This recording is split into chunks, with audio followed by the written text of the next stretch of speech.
Muy bienvenidos, bienvenidas. Hemos llegado al final del estudio del libro de Éfeso. Y ahora vamos a mirar un resumen de lo que ha sido. ¿Qué le ha parecido a usted si lo ha estudiado o lo ha leído el libro? ¿Ha sacado algunas enseñanzas? ¿Ha visto si le sirve o no le sirve? ¿Si es atingente a su situación, a su problema, a lo que el mundo tiene? Yo creo que ha sido más de interesante y me he quedado personalmente en algunos párrafos y textos como el que vamos a leer hoy día, que son muy importantes en nuestra vida. Sígalo estudiando. Y esta semana vamos a hacer un resumen de todo el libro. Es imposible en realidad porque tiene mucho material, pero algo vamos a decir. ¿Qué tal, pastor? ¿Cómo estás? Bienvenido. Bien, Raúl. Aquí estamos siempre disponibles para ayudarle también a nuestros auditores y entre todos compartir la palabra de Dios. Y estamos ahora llegando al término del estudio del libro escrito por Pablo, la carta de Pablo a los Efesios. Así que ha sido maravilloso haber conocido todos estos consejos divinos que nos ayudan a nosotros en nuestra lucha aquí en la tierra y que nos fortalece la fe. Por eso que estamos haciendo este repaso ahora para que no nos olvidemos del contenido que hemos estudiado por estos últimos 3 meses. Personalmente he hecho varios intentos yo de estudiar la Biblia. Uno de ellos es buscar las preguntas que hay en la Biblia. Hay muchas preguntas, son interesantes. Y la otra es hacer una planilla con el texto, ¿no es cierto? Y al lado colocar lo que a mí me impresionó de esa lectura, ¿no es cierto? Y quizá un comentario que en el momento vino así. Podría parecer algo interesante porque se dice que lo que uno puede hacer, leer y mirar es lo que queda realmente, no porque el escuchar creo que un 7% queda, sí. Pero lo que uno hace, eso queda. Y el libro eso podría hacerse interesante, un nuevo estudio cada uno. Claro, porque la Biblia nos habla a nosotros muchas veces y es por eso que la leemos siempre. Y tal vez muchos de los auditores o muchos de nosotros hemos leído esta carta ya a lo mejor 10 veces o 15 veces y siempre encontramos algo nuevo. Porque la Biblia, la palabra de Dios se adapta a nuestras necesidades y Dios la usa con la espada del Espíritu que hemos comentado para que nosotros podamos fijar la atención en algo que a nosotros nos interesa de acuerdo al momento que estamos viviendo. Es por eso que la Biblia para nosotros es importante. Como decía Raúl, hay cosas que a él le parecieron interesantes, importantes. Es porque en el momento, a lo mejor, las lecturas anteriores nunca descubrió eso.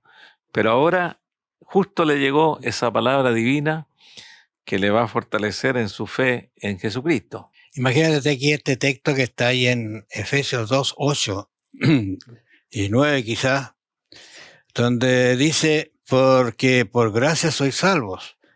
Uno debe ponerse en el ambiente de quien lo está recibiendo esto, porque para nosotros quizás la escritura es normal para algunos tenerla, pero aquí dice, porque por gracia sois salvos, por medio de la fe, y esto no de vosotros, pues es don de Dios, es un regalo de Dios, ¿te fijas? Y después dice, no por obras para que nadie se gloríe, o sea, yo hago algo para salvarme, nada, todo está pagado. Sí.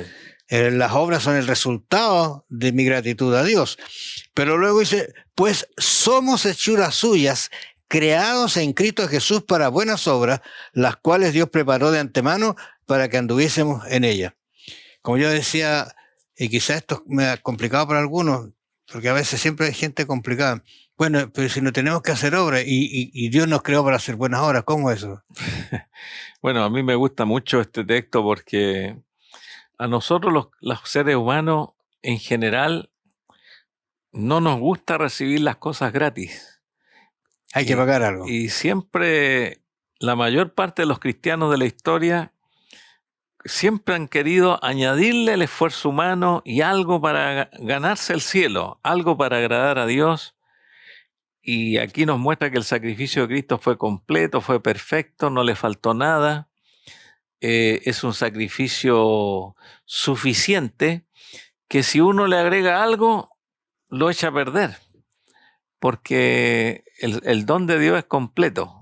Y es por eso que uno tiene que ser humilde para aceptar la salvación por gracia, por fe en Jesucristo. Y la Biblia lo dice, no de vosotros. Esto es un don de Dios.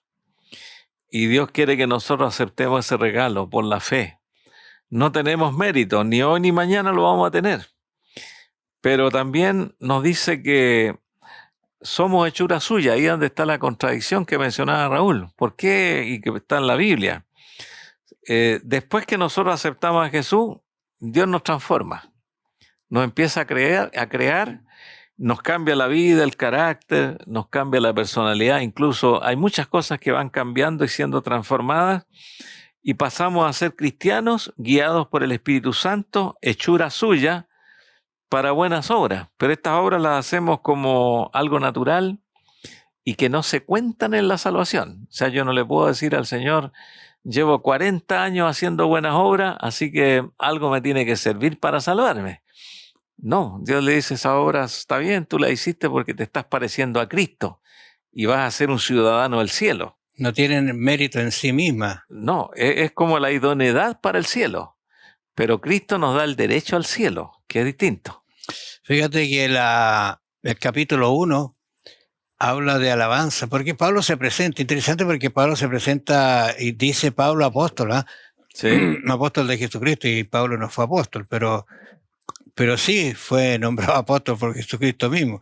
Incluso algunos teólogos piensan que Pablo era el que debería haber reemplazado a quien nos siguió después como discípulo o apóstol, ¿no?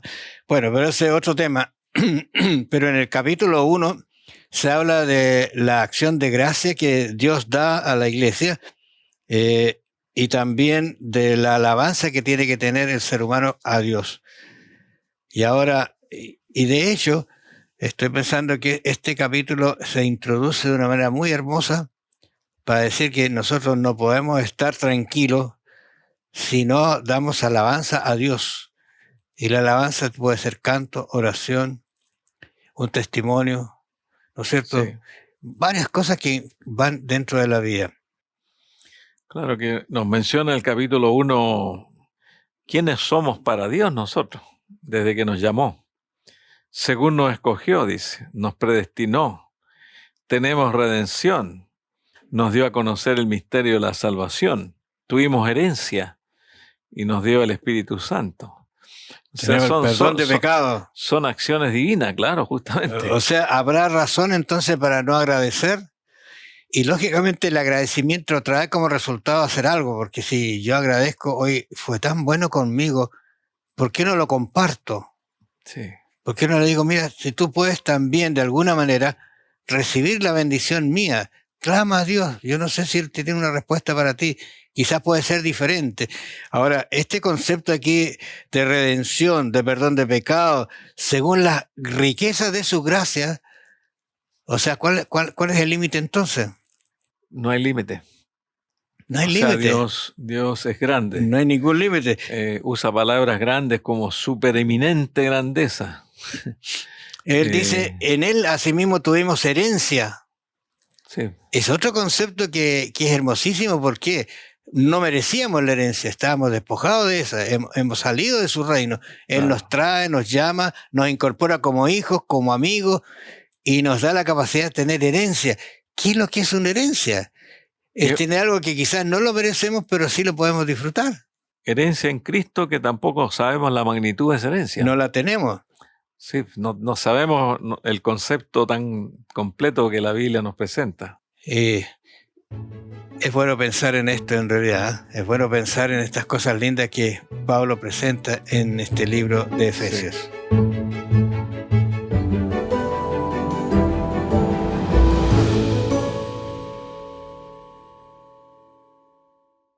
Vamos a considerar, Luis, ahora los capítulos 2 y 3 en estos minutos que tenemos ahora. Sí.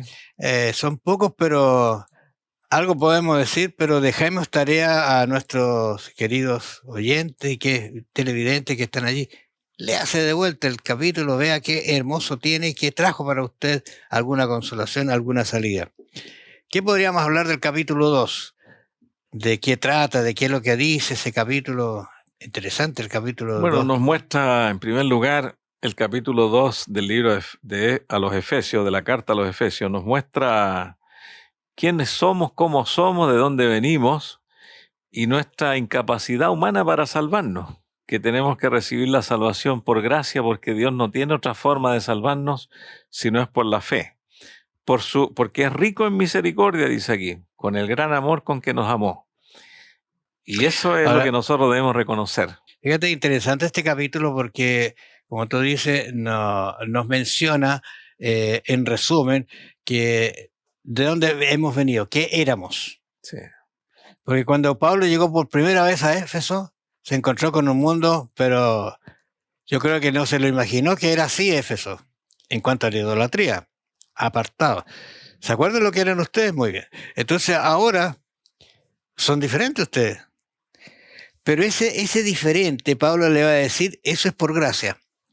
No tiene ningún mérito usted, Dios se lo dio. Capítulo 2 que lo leímos, ¿te acuerdas? Por gracia soy salvo. O sea, así va en ese conducto va.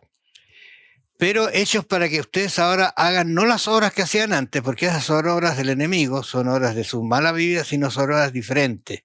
O sea, tienes que tener una visión ahora diferente de la vida, de lo que tienes que hacer, y al que maldecías ahora no lo vas a maldecir más.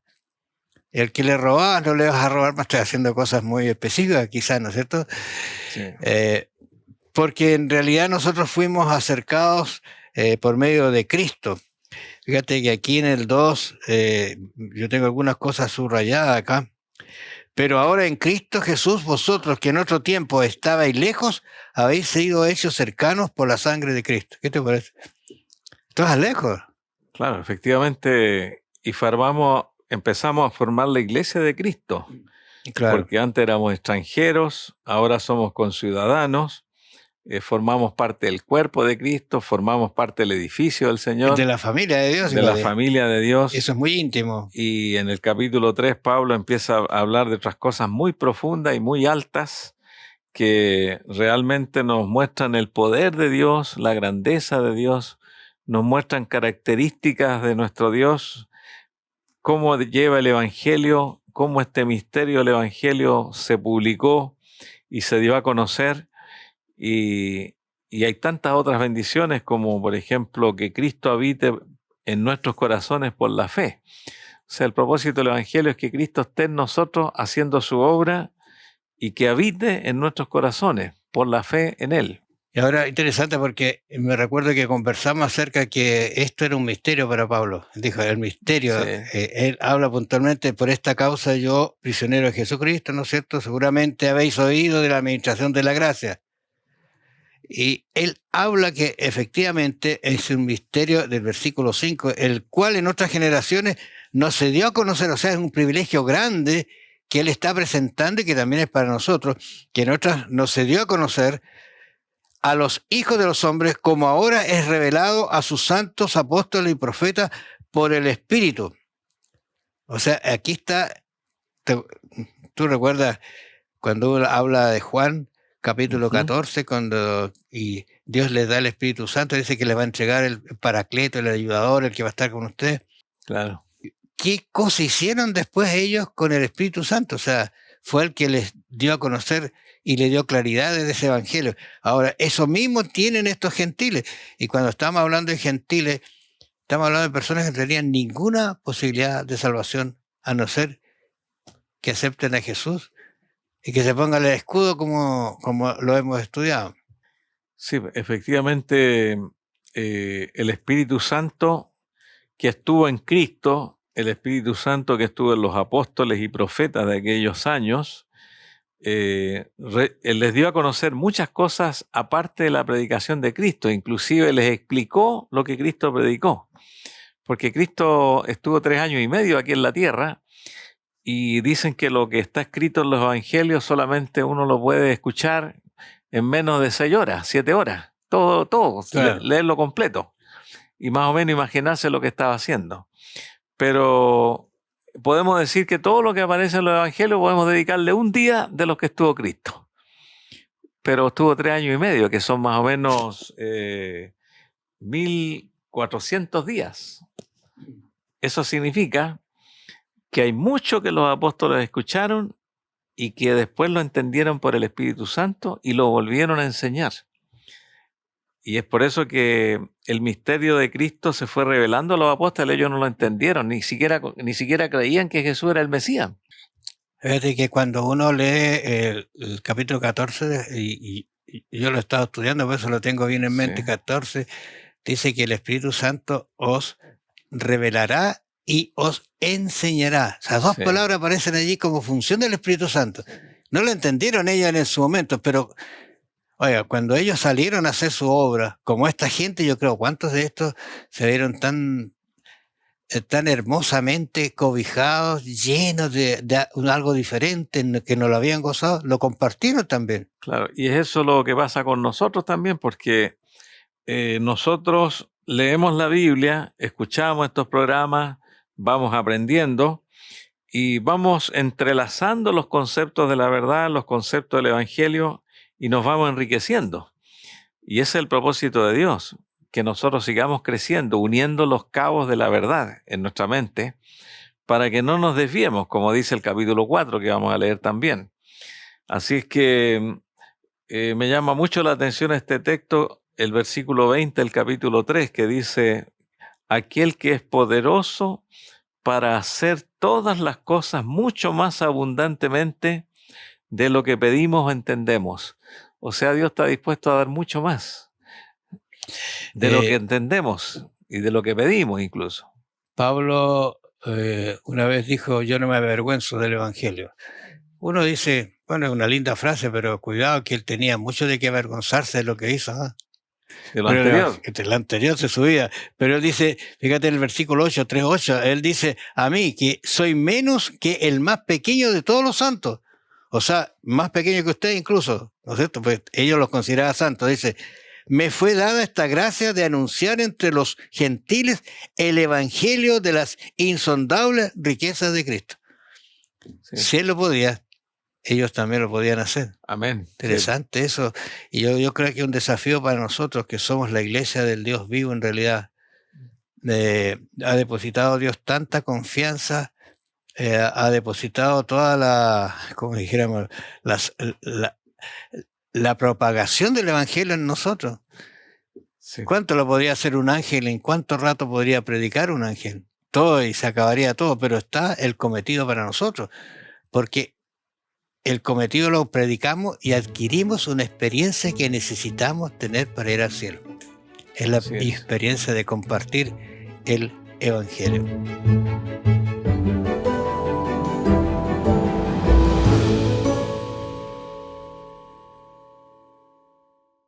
Bueno, seguimos conversando, se nos está acabando el libro en realidad. Ya nos queda el capítulo 4 y 5. El 6 lo estuvimos viendo la semana pasada, ¿te acuerdas cuando hablamos del escudo y todo eso? Pero el 4 y 5 vamos a conversar ahora en realidad. ¿De qué hablaría, voy a decir así, el capítulo 4? ¿Qué crees tú que habla?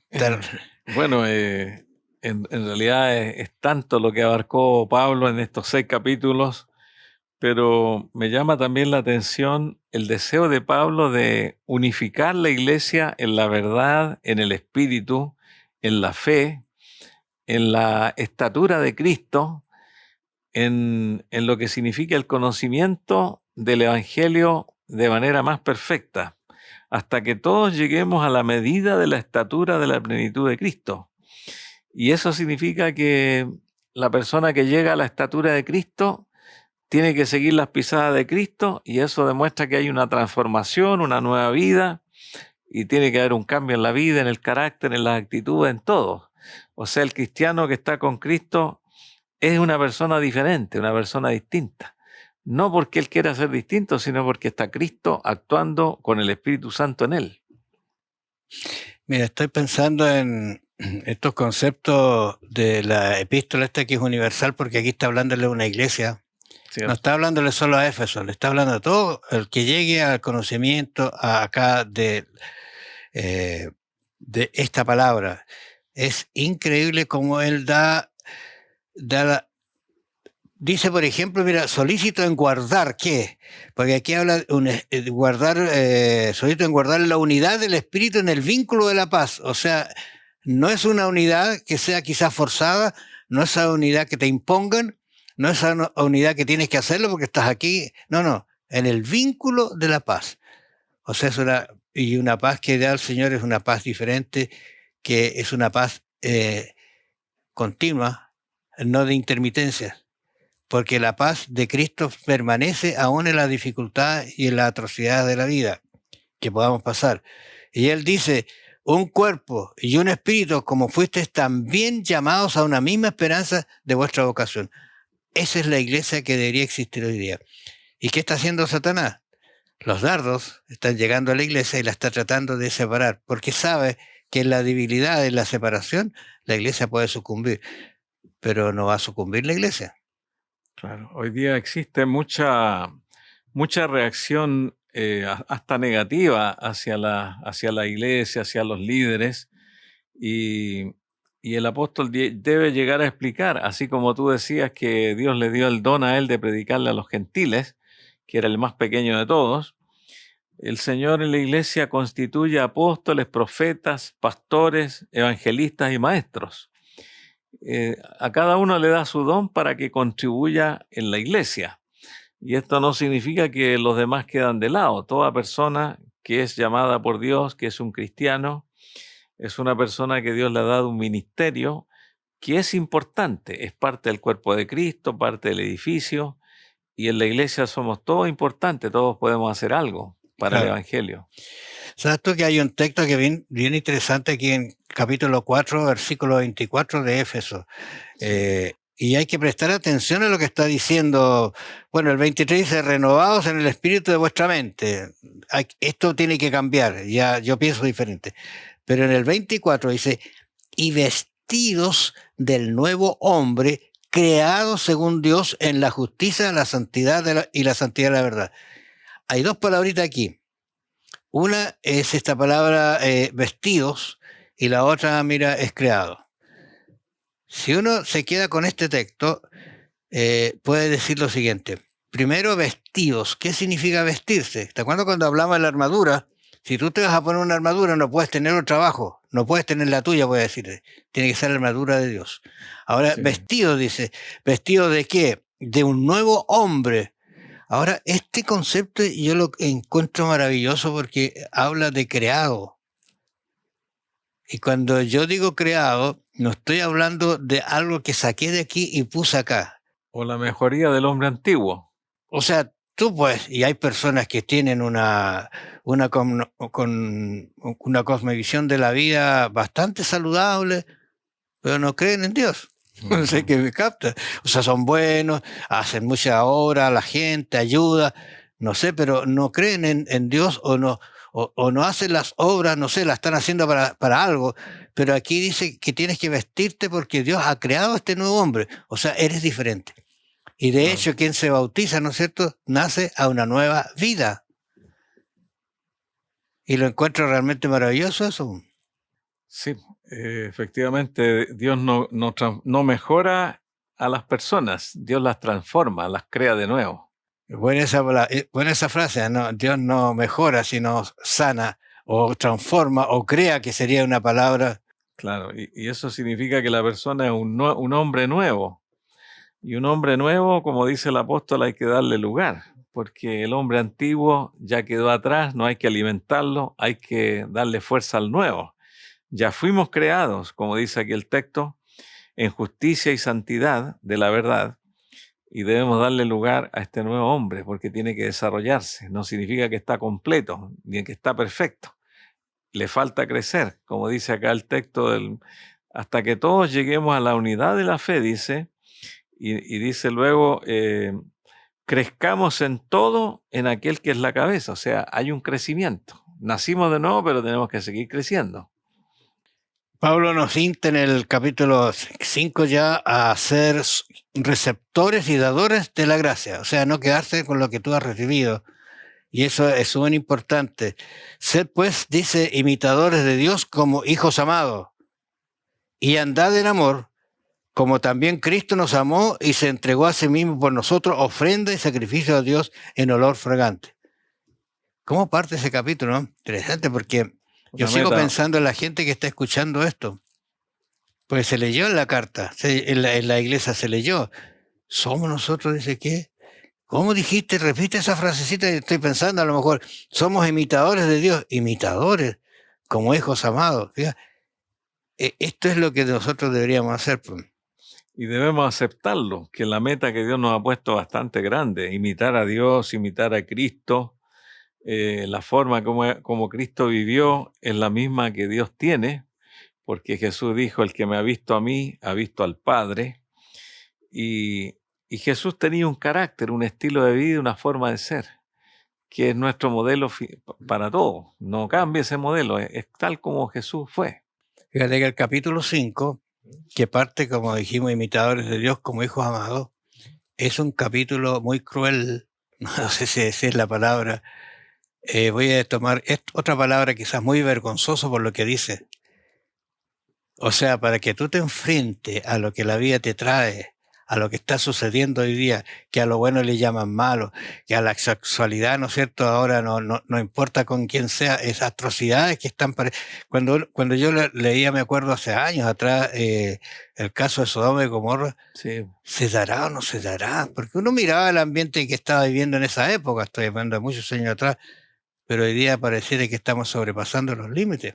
Sí, ahora las leyes aprueban el pecado. Pues eso te digo yo, entonces cuando dices somos imitadores de Cristo y después viene toda esta gama, estas atrocidades, oiga, si uno está en él, va a encontrar estas atrocidades, las va a detectar, las va a sacar, pero si no, a lo mejor las va a aceptar. Oye, qué terrible, no sé. Es ahí donde están las potestades de las tinieblas. Claro. Que le cambian la mente a la gente, esos espíritus de malignos y esas huestes de maldad, dice. La gente es como que está imbuida con eso y no está con el Espíritu Santo. El Espíritu Santo es el que pone las cosas en su lugar en la mente del ser humano, de acuerdo a la verdad, de acuerdo a la Biblia. Bueno, yo creo que vamos siendo enfrentados a una situación muy terrible, una situación que el mundo, y quizás no nos hemos dado ni cuenta, son nosotros, quizás de lo que va a suceder al final. Sí.